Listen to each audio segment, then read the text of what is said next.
سہولیات نہیں آتی ہے. دیکھیں کسی بھی ملک میں جائیں نہر جو ہے نا اس شہر کی خوبصورتی کی علامت ہوتی ہے. ہماری جو نہر ہے کبھی آج سے 25 سال پہلے بہتر تھی لیکن آج دیکھیں وہاں نالے کی شکل اختیار ہے. کون سی نہر؟ لاہور میں ایک نہر ہے. آنے میں کوئی بھی نہر. ٹھیک ہے ٹھیک ہے. تو آپ دیکھیں کہ کتنا غلط اثر آپ نے اس چیز کا پڑا. دیکھیں جی یہی آپ ان کو بھی تھوڑا سا لیکچر دیں. یہی تو ہمارے رویے کا کمال ہے. یہ جو لیکچر ہیں میڈم، یہ جو لیکچر ہیں پلیز، یہ 80 لاکھ سے زیادہ لوگوں کو اب تک لیکچر میں دے چکا ہوں. تو ظاہر ہے پراپرلی اویئرنیس، پراپرلی انفارمیشن، ہمارے اندر جو کمی بیشی پائی جا رہی ہے وہ اویئرنیس کی کمی بیشی ہے. یہ 80% سے زیادہ وقت اینڈ ڈیٹ ہے ہمارے معاشرے میں اویئرنیس کی کمی ہے. اور نیچے سے چل کر اوپر تک یہ اویئرنیس کی کمی ہے. پراپرلی ہمارے پاس اویئرنیس نہیں ہے. اگر اویئرنیس پراپرلی آئے گی انشاءاللہ اس میں بہتری آئے گی. ڈے بائی ڈے اس میں بہتری آ رہی ہے، ڈے بائی ڈے اس میں بہتری آ رہی ہے. لیکن یہ کہ اویئرنیس پراپر جو ہے نا آپ لوگ بھی دیں. آپ لوگوں پر بھاری ذمہ داری آتی ہے. آپ خواتین ہونے کے ناطے گھر میں بھی ظاہر ہے ہم بڑے سے بڑے ہو جائیں لیکن خواتین سے ہم سیکھتے ہیں، اس کو ڈینائی نہیں کر سکتا. تو یہ 3 چیزیں تو ظاہر ہے ہم گروئنگ ایج میں سیکھتے ہیں. گروئنگ ایج میں آپ کو پتا ہے کہ بہت شارپلی ہٹ کرتا ہے انسان. تو گروئنگ ایج میں سیکھتے ہیں کہ جناب کھانا کیسے ہے. جب کھانا پینا ہم سیکھتے ہیں آپ سے، کھانا پینا سیکھنے کے بعد ہم جناب بولنا چلنا سیکھتے ہیں آپ لوگوں سے، پھر جب جناب چلنا پھرنا سیکھتے ہیں وہ آپ لوگوں سے. تو ظاہر ہے اس میں آپ ہماری جتنی پالش کریں گے اتنا سیٹنگ میں فروٹ کو رزلٹ آئیں گے، بہتری آئے گی انشاءاللہ بہتری آئے گی. سر ایک کوشچن ہے جی سر، آپ بیہیویئر چینج پہ لیکچر دے رہے ہیں کہ آپ ماشاء اللہ آپ ایکسپرٹ بھی ہیں اس چیز کے. سر ایک کوشچن یہ سمجھ آتا ہے کہ ہمارا بیہیویئر جو ہے گھر میں جیسے ہمارا پورا فرق ہوتا ہے، پھر ہم نئے ماحول میں آتے ہیں یا نئے ہمارے کولیگز ہوتے ہیں ان کے ساتھ ہمارا بیہیویئر فرق ہوتا ہے. مطلب ہر ماحول کے ساتھ یہ جو چینج آتا ہے ہمارے بھی رویے میں، جیسے اگر ہمارے پاس کوئی چھوٹا بچہ ہے اس کے اوپر ہم زیادہ غصہ کر لیتے ہیں، اس کے علاوہ بجائے اس کے کہ ہمارے کوئی بڑا ہو یا ہمارا کوئی کولیگ ہو اس پہ ہم وہ چیز کنٹرول کر پاتے ہیں یا کر لیتے ہیں. سر اس کی کیا ریزن؟ دیکھیں انسانی رویہ ایک جیسا نہیں رہ سکتا. انسانی رویہ ایک جیسا نہیں رہ سکتا. رویے بدلتے رہتے ہیں. جو ان کا سوال ہے نا، رویے بدلتے رہتے ہیں. رویے مختلف لوگوں سے مختلف ہوتے ہیں اور رویہ ایک جیسا رہ ہی نہیں سکتا انسان کا. آپ بچے ہیں تو دیکھیں اس وقت ہمارا رویہ کیا تھا، ذرا اسکول گوئنگ ہوئے تو اس وقت کیا تھا، یونیورسٹی گوئنگ ہوئے تو اور اس وقت کیا تھا. آپ ورکنگ لیڈیز ہیں آپ ساری، تو ورکنگ لیڈیز کا دیکھیں رویہ کمپیریٹیولی جو ہاؤس ہولڈ ہے ان سے مختلف ہے. اس کی وجہ تو ان کے پاس اسکوائر ہی زیادہ ہے. آپ لوگوں کے پاس اسکوائر ہی زیادہ ہے کمپیئر ٹو ہاؤس ہولڈ کے.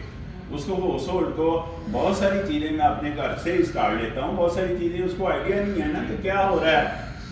آپ کو سارا پتہ ہے کہ کیا ہو رہا ہے. جینڈر کا تو تعلق ہی ختم ہو گیا نا دنیا میں، کہ جینڈر کنسیپٹ تو ختم ہو گیا ہے کہ جناب میل کون ہے فیمیل ہے. مقصد یہ ہے ایکسپوئر کا کہ آپ کا ایکسپوئر کتنا ہے. اس طرح آپ کا اسپیکٹرم بڑھتا ہے، آپ کا مائنڈ سیٹ بڑھتا ہے. رویے کبھی بھی ایک جیسے نہیں ہوتے لیکن رویے ہمیشہ بدلتے رہتے ہیں اور دھیرے دھیرے بدلتے ہیں. یہ دھیرے دھیرے بدلتے رہتے ہیں. لیکن ایسا بھی کبھی نہیں ہوا کہ جناب آپ نے میٹھا کھایا ہی نہیں، میٹھے کا احساس ہو رہا ہو. ایسا ہوتا ہے؟ ایسا بھی کبھی نہیں ہوا کہ باغ لگایا نہیں آپ باغ کے پھل کھائیں. ایسا نہیں ہوتا. آپ کو میٹھا کھانا پڑے گا میٹھے کا احساس کے لیے اور آپ کو باغ لگانا پڑے گا. دیکھیں 1849 میں انگریز نے قبضہ کیا تو ایک پروفیسر تھا، ایک ٹیچر تھا لٹنر. انہوں نے اس کو کال دے کر پوچھا کہ اس قوم کا رویہ بدلنا ہے، اس قوم کی زبان بدلنی ہے، اس قوم کا کلچر بدلنا ہے، کتنا ٹائم دیتے ہیں؟ اس نے کہا 50 سال.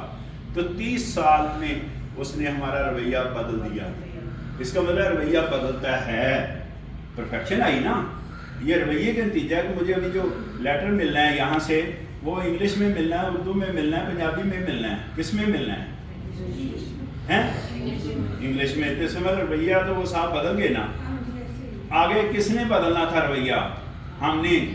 ہم پر ڈپینڈ کرتا نا کہ ہم نے دیکھا. ہم نے تو ماشاءاللہ ہم نے اپنا پیج ہی نہیں کبھی کھولا. ہم نے اپنا صفحہ کبھی پڑھا ہی نہیں, اپنی اصلاح کبھی کی ہی نہیں. ہم نے اپنا رویہ کیسے بدلنا ہے؟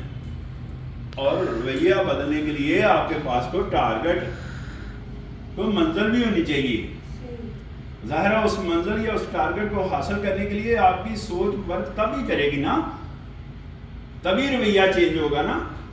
نہ کوئی ٹارگٹ ہے, نہ کوئی منزل ہے, اور ظاہر ہے سوچ ہماری پھر یہی چیزیں سوچتی ہیں کہ دوسروں پر عیب کیسے لگانا ہے, پھر یہ چیزیں سوچتی ہیں کہ جناب وہم و گمان کیسے کرنا ہے, پھر یہ چیزیں سوچتی ہیں شک کیسے کرنا ہے, پھر یہ سوچتے ہیں کہ اگر کوئی آدمی سامنے نہیں ہے تو اس کے بارے میں برائیاں کیسے کرنی ہیں. حالانکہ ان چیزوں سے تو آپ کو پتہ ہے کہ ہمارے دین نے سختی سے منع کیا, بلکہ انسان گناہ گار ہوتا ہے, انسان گناہ گار ہوتا ہے کہ نہیں ہوتا. تو یہ چیزوں کو چھوڑ کر اگر آپ نے اندر بہتر رویہ لانا چاہ رہے ہیں تو ایک جاتے جاتے میں بات بتا رہا ہوں, اپنے اندر اگر بہتری لانا چاہتے ہیں, اپنے اندر اگر بہتری لانا چاہتے ہیں, اپنے اندر اپنا رویہ بہتر کرنا چاہتے ہیں, تو اپنے اندر غرور کو چھوڑ کر عاجزی اور انکساری اپنائیں. عاجزی اور انکساری یہ ولیوں کا پیشہ رہا ہے. سارے ولی جن کو اسٹڈی کیا ہم نے, جن کو قریب سے دیکھا ہے, سارے ولیوں کا پیشہ جنا عاجزی انکساری رہی ہے. اگر نبی پاک صلی اللہ علیہ وسلم کی طرف جائیں تو ان کا پیشہ سب سے بڑا ایلیمنٹ نبی پاک صلی اللہ علیہ وسلم کے پاس بھی عاجزی کا تھا, انکساری کا تھا. اسی وجہ سے ان کو کائنات میں ہائیسٹ پوائنٹ ملا کہ مرا شریف پر کون گئی. ہاں تو یہ عاجزی اور انکساری کا کمال تھا, اور وہاں ڈائلاگ کیا ہوئے وہ بھی عاجزی اور انکساری. تو عاجزی اور انکساری اپنائیں تاکہ ہمارے اندر, ہمارے رویے کے اندر بہتری آ سکے. اور غرور, شر یا یہ باتیں کہ مجھے ہی سب پتہ ہے, یہ باتیں جناب میرے مطابق سب ہوں, یہ باتیں یہ اس وقت جنم لیتی ہیں جب آپ کے اندر, ہمارے اندر عاجزی اور انکساری نہیں ہوتی. تو لہذا عاجزی اور انکساری اپنے اندر لائیں تاکہ ہمارے رویے میں بہتری آ سکے. رائٹ جی, بہت شکریہ, بہت مہربانی. Thank you very much.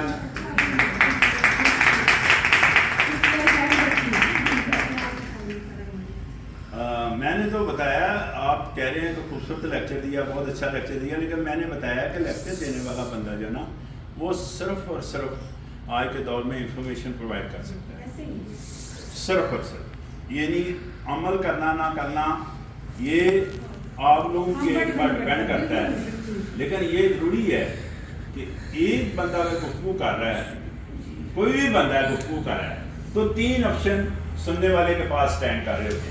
ایک آپشن کہ جناب اس کی بات سنی جائے, اور دوسرا آپشن اس کے پاس ہوتا ہے کہ وہ انڈرسٹینڈ کرے, اور تیسرا آپشن اس کے پاس ہوتا ہے کہ ڈیسیژن لے کہ اس بات پر عمل کرنا ہے یا نہیں, پرکھ لگائے, یعنی پرکھے اس کو تیسرے نمبر پر.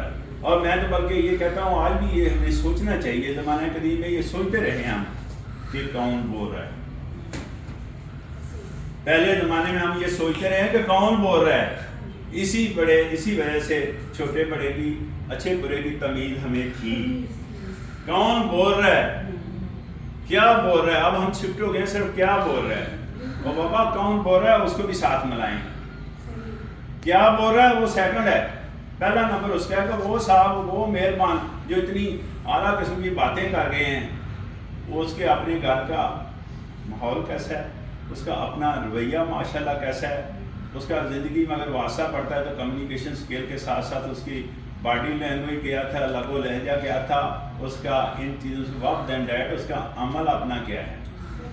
یہ ضروری ہے.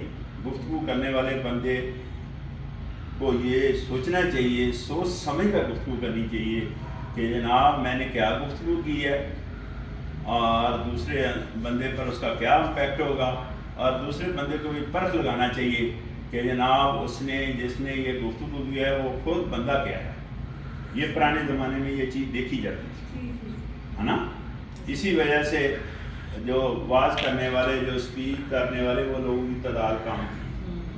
تعداد اس لیے بڑھ گئی ہے بولنے والوں کی کہ ماشاءاللہ ہم نے وہ فرق نہیں لگایا کہ کون بول رہا ہے. ہم صرف یہ سوچتے ہیں کہ کیا بول رہے ہیں. نہیں، پہلا پوائنٹ پہلے پرائمری لیول پر رکھیں اور سیکنڈری لیول پر دوسرا کہ کیا بول رہے ہیں. رائٹ جی، بہت شکریہ، بہت مہربانی، اللہ حافظ.